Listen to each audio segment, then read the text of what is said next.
नाज़रीन गिरामी अस्सलामु अलैकुम वरहमतुल्लाहि वबरकातुह। सीधी बात के ताज़ा तरीन प्राइम टाइम में आप लोगों का इस्तकबाल है। नाज़रीन गिरामी, मैं अंसार अज़ीज़ नदवी इस वक्त आप लोगों के सामने कुछ अहम तरीन ख़बरें, कुछ वायरल वीडियोस और कुछ तनक़ीदी तज़्ज़िये लेकर के हाज़िर हुआ हूँ। नाज़रीन गिरामी, तमहीदी तफसीलात में जाने से पहले आप लोगों से जो दरख्वास्त होती है उस पर तवज्जो करने की अपील करूँगा। नाज़रीन गिरामी, एक तरफ कल से मुसलमानों पर होने वाले जुल्म सितम के ख़िलाफ़ पार्लियामेंट में भी धीरे धीरे इंडिया ब्लॉक के या मुख्तलिफ़ पार्टियों से ताल्लुक़ रखने वाले लोग बोल रहे हैं, नाइंसाफ़ी के ख़िलाफ़ बात करने की कोशिशें हो रही हैं, तवज्जो दिलाने की कोशिशें हो रही हैं। लेकिन इधर मुसलमानों को, बिलखुसूस उलमाए किराम को, इस वक्त उलमाए किराम हिंदुत्व दहशतगर्दों के निशाने पर आ चुके हैं। मौलाना शहाबुद्दीन, जो कि रघुनियाड झारखंड का एक डिस्ट्रिक्ट आता है कोडरमा, वहाँ एक इलाका आता है रघुनियादी, वहाँ के इमाम साहब को दहशतगर्दों ने, जब वो घर से लौट रहे थे अपने बाइक पर, तो हमला करके उनको बुरी तरह से जो है मॉब लिंचिंग करके ज़ख्मी कर दिया है। अब आप अंदाज़ा लगा सकते हैं क्या सूरत हाल होगी जो अपने घर लौट रहे थे या घर से वापस आ रहे थे नमाज के लिए। उन पर हिंदुत्व दहशतगर्द बाइक में जो जा रहे थे, टारगेट बना करके अगर हमले कर रहे हैं, तो मस्जिद के इमाम और अइम्मा, मदरसे में पढ़ाने वाले असातिज़ा कहाँ सेफ़ हैं इस वक्त हिंदी बेल्ट में। झारखंड हो या यूपी हो, इस तरह के इलाक़ों में लगातार इस वक्त बढ़ते जा रहे हैं। अफसोस का मामला ये है कि इंतज़ामिया और हुकूमत इस सिलसिले में इस बात को न संजीदगी से ले रहे हैं और ना ही सख्त क़वानीन इस सिलसिले में ला रहे हैं, जिसका नतीजा ये है कि हिंदुत्व दहशतगर्द और हिंदुत्व दरिंदे, हिंदुत्व हैवानियत जो इस वक्त अपनी इंतहा को पहुँच रही है। उनकी गुंडागर्दी और दहशतगर्दी उरूज पर आ रही है। जबकि आज इस मामले को लेकर के असुद्दीन ओवैसी ने भी बात की और भी मुस्लिम लीडरों ने इस सिलसिले में तवज्जो दिलाने की कोशिश की। आप देख सकते हैं, दोनों बयानात सुन सकते हैं किस तरह से जो पार्लियामेंट में इस मामले को उठाने की कोशिश हुई। लेकिन सुन लीजिएगा। कैसा होगा जब बीजेपी मुझे गायब करना चाहती है और दीगर हिज़्ब इख्तिलाफ की पार्टियां के लिए मेरा वजूद सिर्फ वोट डालना और अपनी खबर में जाकर खो जाना है। इसीलिए आप देखते हैं कि ये समाजी इंसाफ है सर कि 4% मुसलमान जीत कर आते हैं। सर, इस ऐवान में ओबीसी समाज के एमपी अब अपर कास्ट के एमपी के बराबर हो चुके हैं। ओबीसी समाज के एमपी अब अपर कास्ट एमपी के बराबर हो चुके हैं और 14% मुसलमान सिर्फ 4% जीत कर आते हैं। सीएसडीएस का डेटा यह बताता है कि इस मुल्क में जो वोट बैंक है, जो एक मुश्त वोट डालता है, वो अपर कास्ट का है। मुसलमान का कभी ना वोट बैंक था ना कभी रहेगा। सर, 4 जून के बाद 6 मुसलमानों की मॉब लिंचिंग हुई। 11 घरों को मध्य प्रदेश में मोदी के बुलडोजरों ने निस्तनाबूद कर दिया। हिमाचल प्रदेश में एक मुसलमान की एक दुकान को लूट लिया गया और हिज़्ब इख्तिलाफ की पार्टियों की तरफ से सन्नाटा है। शायद अब वक्त आ चुका है कि लफ्ज मुसलमान का नाम लेना भी अब उस पर पाबंद। लगातार चल रहा है कि कानून देश में कड़े बनाए जा रहे हैं, लेकिन भीड़ अनियंत्रित होकर के जिस तरह से लोगों को मारने का काम कर रही है, जिसे मॉब लिंचिंग कहते हैं। मेरे जनपद में, मेरे मंडल में 3 लोगों को छत्तीसगढ़ के अंदर मारा गया। मान्यवर उत्तर प्रदेश के अंदर, अलीगढ़ के अंदर जिस प्रकार के भीड़ तंत्र ने एक व्यक्ति की हत्या की। मान्यवर आगरा के अंदर 2 लोगों ने आत्महत्या की। केवल पुलिस के उत्पीड़न से तंग आकर के। मान्यवर फिरोजाबाद के अंदर एक कैदी मारा गया जो पुलिस सही सलामत उठा करके ले गई। जो ये हालात देश के अंदर बन रहे हैं, आप कानून सख्त करने की बात कर रहे हैं मान्यवर, ये कानून सख्त करने से केवल काम नहीं चलेगा, उसके ऊपर अमल करने से काम चलेगा। मान्यवर, अमल होना चाहिए। तो नाज़रीन गिरामी, ये सूरत हाल है इस वक्त जुल्म सितम की। और देखिए, पीएम मोदी बांग्लादेशी घुसपैठिए न जाने क्या क्या कुछ कहते हैं, और इसमें किस तरह के लोग इन्वॉल्व हैं जिस पर मीडिया नहीं बोलता। एक पेपर का टुकड़ा मैं आपको दिखाना चाहता हूँ, इसकी सुर्खी देख लीजिएगा, जिसको नीले पेन में इसको जो निशानदेही की गई है कि एक बीजेपी रुकन लखनऊ के एटीएस के हाथों गिरफ्तार कर लिया जाता है। और पता है क्यों? इसका नाम है Vikram Roy, BJP youth wing worker है, बागदा नॉर्थ 24 परगना का जो है ये रेसिडेंट है, मुकीम है। कल लखनऊ एंटी टेररिस्ट स्क्वाड यानी एटीएस ने इसको गिरफ्तार किया। क्यों? इसलिए कि इलीगल बॉर्डर क्रॉसिंग में बांग्लादेशियों का सपोर्ट करता था, उनको आइडेंटिटी और उनके दस्तावेजात नकली तौर पर जाली बना करके देता था। अब आप अंदाज़ा लगा दीजिए, बांग्लादेशियों को गाली देने वाले, घुसपैठिए कहते हुए उनको अलग अलग तरह की जो नफ़रत फैलाकर मुसलमानों के ख़िलाफ़ माहौल बनाने वाले, ये जो गैरकानूनी इंसानी स्मगलिंग में जो मुलव्वस हैं, बॉर्डर क्रॉस करते हैं नाजायज़ तौर पर, उनके लिए दस्तावेज़ात तैयार कराते हैं, ये कौन है? ये बीजेपी वर्कर है, यूथ विंग वर्कर है, विक्रम रॉय है। इस पर क्या मीडिया बोलता हुआ सुनाई दिया है? किसी अखबार में बड़ी सुर्खियों में इस पर बहस हुई? ये हकीकत है नाज़रीन गिरामी, जिन खबरों को छुपा दिया जाता है। और जो है, अगर यही मामला किसी और का होता, अगर यहाँ पर विक्रम की जगह, राय की जगह लगने के बजाय खान लगता, शेख लगता, तो आप अंदाज़ा लगा सकते हैं कि मीडिया इस मामले को कहाँ से कहाँ तक पहुँचा देता। अब तक तो पूरे भारतीय मुसलमानों को बांग्लादेशी साबित करने में कोई कसर नहीं छोड़ी जाती। इतनी बड़ी खबर को किसी अखबार ने दिया भी तो किसी कोने में डाल करके, छोटी सी सुर्खी के साथ। ये हकाइक है नाज़रीन गिरामी, जो नाइंसाफ़ियाँ इस वक्त मुसलमानों के साथ हो रही हैं। अब देखिए, कल कांग्रेस के राहुल गांधी के बयान की मिर्ची अभी तक लगी हुई है। लोग अलग अलग तरह के बयानात लेकर के इसको मुकम्मल तौर पर हिंदू मुखालिफ साबित करने की कोशिश कर रहे हैं। और इसी बयान को लेकर के शिवसेना के उद्धव ठाकरे से पूछ बैठे तो उद्धव ठाकरे ने जो जवाब दिया है उसको खुद आप सुन लीजिएगा। हिंदू आक्रामक है जब वो कहते हैं, तो आपको लगता है क्या राहुल गांधी का जो बयान आता है कि हिंदू आक्रामक है, और तो जिस तरह की हिंदुत्व की व्याख्या वो लोकसभा में कहते हैं, उसको कैसे? नहीं, आप पहले मुझे बताइए कि क्या गलत कहा, क्या गलत कहा उन्होंने, कहाँ अपमान किया? एक तो वो तो बार बार दिखाना चाहते थे शिवजी की प्रतिमा, वो दिखाने के लिए पाबंदी लगाई गई। क्या यही हिंदुत्व है? जय श्री राम के नारे हम भी देते हैं तो वो चलते हैं, प्रधानमंत्री जी खुलेआम प्रचार सभा में जय श्री राम कहते हैं, लेकिन संसद में अगर बीजेपी के अलावा कोई कहे तो क्या वो अपराध है?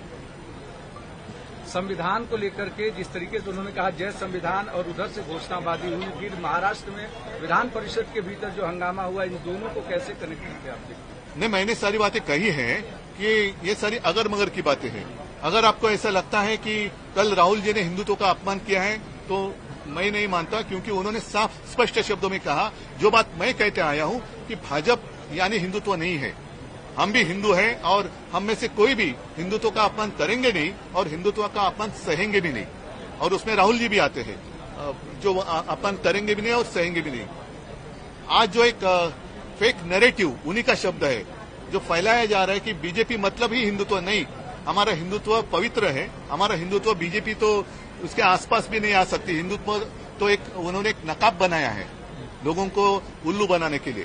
तो मैं तो यही कहता हूं कि जैसे उन्होंने कल एक कोशिश की गलत जानकारी के आधार पर विधान परिषद में वो एक ठहराव लाना चाहते थे कि हिंदुत्व का अपमान हुआ, तो हिंदुत्व का अपमान हुआ नहीं, लेकिन आधी अधूरी जो जानकारी है उस आधार पर वो एक प्रस्ताव लाना चाहते थे, वो भी समग्र की एक दिशाभूल करने के अपमान है। और साथ ही मैं यही कहता हूं कि लोकसभा में कुछ लोगों ने अपनी शपथ के समय जय संविधान का नारा दिया तो उनको रोका गया या उसके ऊपर आपत्ति जताई गई। तो जय संविधान कहना कब से गुनाह हो गया, और इसलिए मैं तो खुलेआम उसका निषेध तो कर ही रहा हूं।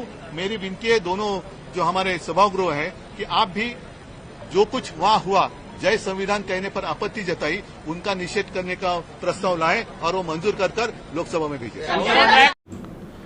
तो नाज़रीन गिरामी, पार्लियामेंट में भी इस वक्त नाइंसाफी चल रही है। आप सच बोलते हैं तो उस सच को महफूज भी नहीं रखा जा रहा है। राहुल गांधी के बयान ने, जिसने जो है पूरे हिंदुत्व ब्रिगेड में, बीजेपी में, आरएसएस में आग लगा दी है और उनको आईना दिखाने की कोशिशें हुई कि आप ही हिंदुओं के ठेकेदार नहीं हैं, आप हिंदू मजहब के ठेकेदार नहीं हैं, आप तो हिंदू ही नहीं हैं, इसलिए कि आप जो है हिंसक हैं और हिंदू हिंसक नहीं होता है कहते हुए। तो जाहिर सी बात है कि इस तरह की तकरीर, जिसको जो है पूरी तरह से बीजेपी को आड़े हाथों लिया गया, उसको महफूज कैसे रखा जा सकता? वो एक तारीख बन जाती, तो उसकी चीज़ों को हज़्फ किया जाने लगा।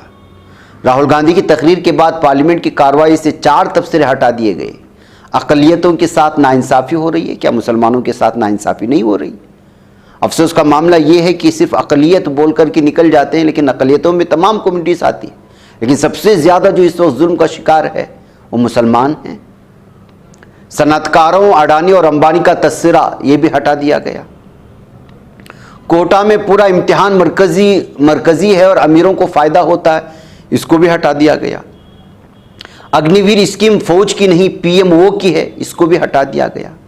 तो ये इससे आप अंदाज़ा लगा सकते हैं नाज़रीन गिरामी कि अगर पार्लियामेंट के वो बयानात जिसमें महफूज रखा जाता है, रिकॉर्ड किया जाता है, उससे अगर जो ये चीज़ें हिफ्ज़ की जा रही हैं, तो इसमें खुल्लम खुल्ला कौन सी पार्टी जो है इसमें शरीक है।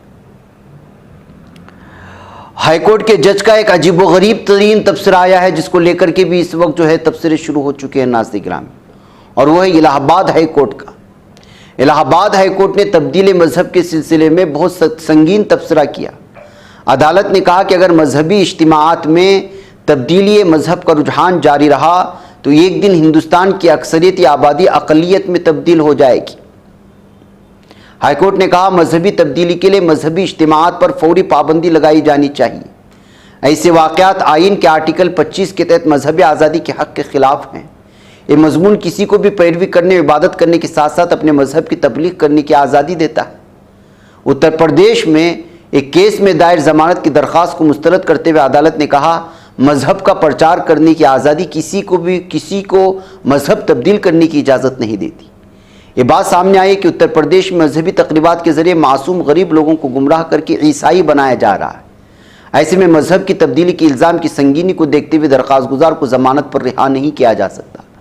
जमानत मुस्तरद करने का हुक्म जस्टिस रोहित रंजन अग्रवाल की बेंच ने दिया।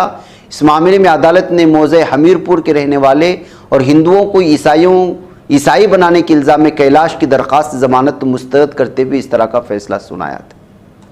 नाज़रीन गिरामी, किस कदर की इस वक्त जो है ये तबसरे हैं, इससे आप अंदाज़ा लगा सकते हैं, और किस तरह की जो है एक भारत का एक रुख चेंज करने की कोशिश हो रही है, उसे एक अलग तस्वीर अगले दिनों में पेश करने की कोशिश हो रही है।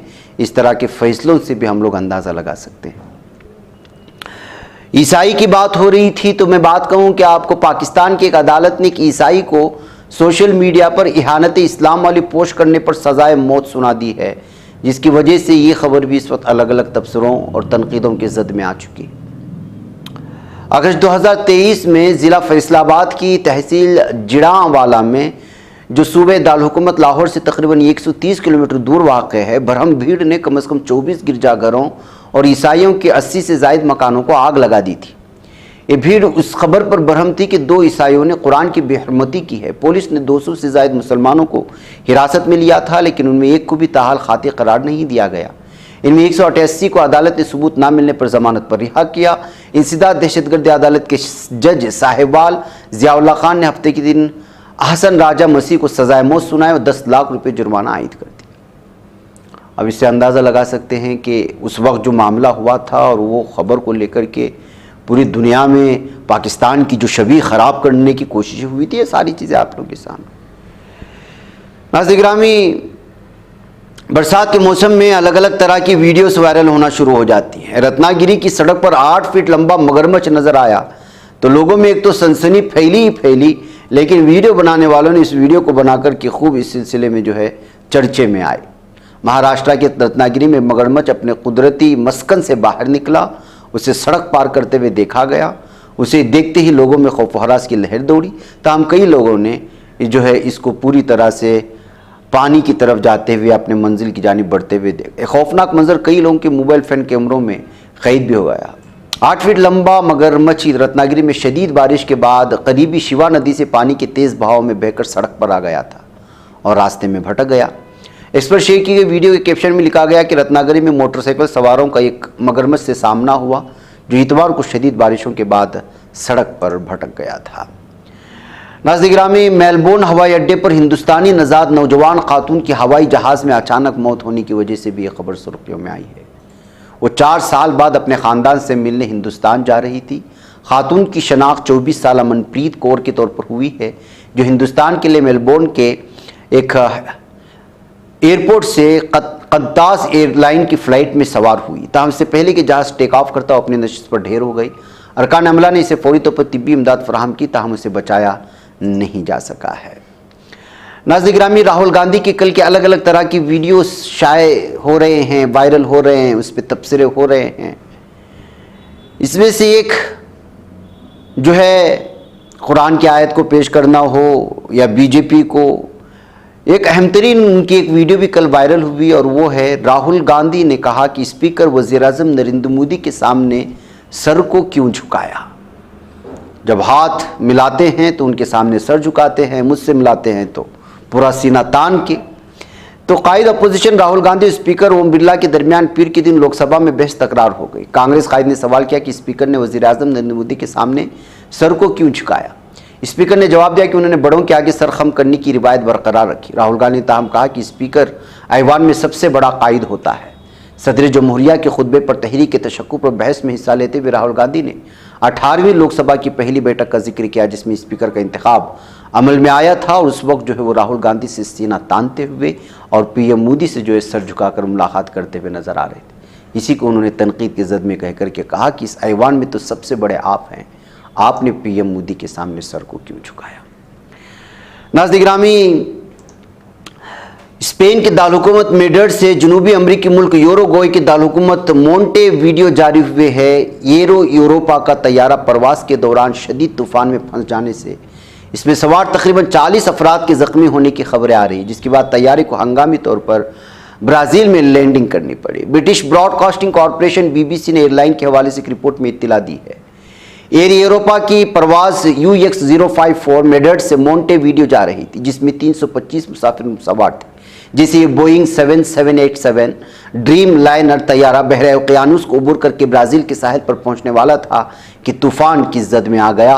इसकी वजह से लोग इधर उधर गिरने लगे। कुछ मुसाफिरों के सर पर चोटें आईं, कुछ की सर की हड्डी टूट गई और चेहरे पर कट लग गए और चोटियाँ एक मुसाफिर उछलकर ओवरहेड बन में फंस गया। रिपोर्ट्स के मुताबिक इस वाक़े के बाद तैयारे ने शिमाली मशरक़ ब्राज़ील के नटाल एयरपोर्ट पर हंगामी लैंडिंग की है। एयरपोर्ट पर एम्बुलेंस और डॉक्टर मौजूद थे जिन्होंने 40 मुसाफिरों का इलाज किया। 10 शदीद ज़ख्मी मुसाफिरों को करीबी अस्पताल ले जाया गया। मुसाफिर मुख्तलिफ ममालिक के शहरी हैं जो इस जानिब जा रहे थे। नाज़रीन गिरामी, आजकल हवाई जहाज़ों के जो हादिसात की ख़बरें हैं लगातार एक के बाद जो एक आते हैं तो वो जो है तशवीशनाक बन जाते हैं। पासदारान इनकलाब का एक ताज़ा बयान आया है नाज़रीन गिरामी, जिसमें उन्होंने इशारा दिया है कि उनके हाथ बंधे हुए हैं, इसराइल के ख़िलाफ़ कोई कार्रवाई नहीं कर सकते। इस बयान के बाद जो है सोशल मीडिया में हंगामा मचा हुआ है कि आखिर पासदारान इनकलाब अगर इसराइल से लड़ना चाहते हैं, उन पर हमला करना चाहते हैं तो उनके हाथ बांधने वाले कौन हैं। गज़ा में जारी जंग को 9 माह मुकम्मल होने वाले। इसराइली बर्बरियत में 37,877 जाँबाग हो चुके हैं, शहीद हो चुके हैं, बच्चे हैं, बूढ़े हैं, ख़वातीन हैं। पीर के रोज़ ईरानी पासदार इनकलाब के कमांडर ने तस्दीक की है कि हालात इसराइल के ख़िलाफ़ बराह रास्त कार्रवाई करने के लिए मुनासिब नहीं है। कमांडर ने कहा कि हमारे हाथ बंधे हुए हैं। पासदार इनकलाब के सैटेलाइट चैनल के कमांडर अमीर अली हाजी आज़ादा ने ईरान आने वाले गज़ा के मुतासिरीन के मुतअद्दिद ख़ानदानों की मौजूदगी में कहा कि हमारे हाथ बंधे हुए हैं और हम इसराइल के ख़िलाफ़ कार्रवाई करने की पोजिश में नहीं हैं। ये खबर सामने आने के बाद नाज़रीन गिरामी अलग अलग तरह की तफसीरें शुरू हो चुकी हैं कि आखिर हाथ बांधने वाला क्या है और क्या मजबूरी है कि सब कुछ होने के बावजूद जो है जालिम दहशतगर्द सहनी दरिंदों को, मासूम बच्चों को कत्ल करने की इजाज़त दे रहे हैं। पासदारान इनक़िलाब हो, हिज़्बुल्लाह हो, ईरान हो, तुर्की हो या फिर मुस्लिम ममालिक हो। नाज़रीन गिरामी उधर मुजाहिदीन तो साफ तौर पर लोहा ले रहे हैं। उनकी कई वीडियोस इस वक्त आ रही हैं।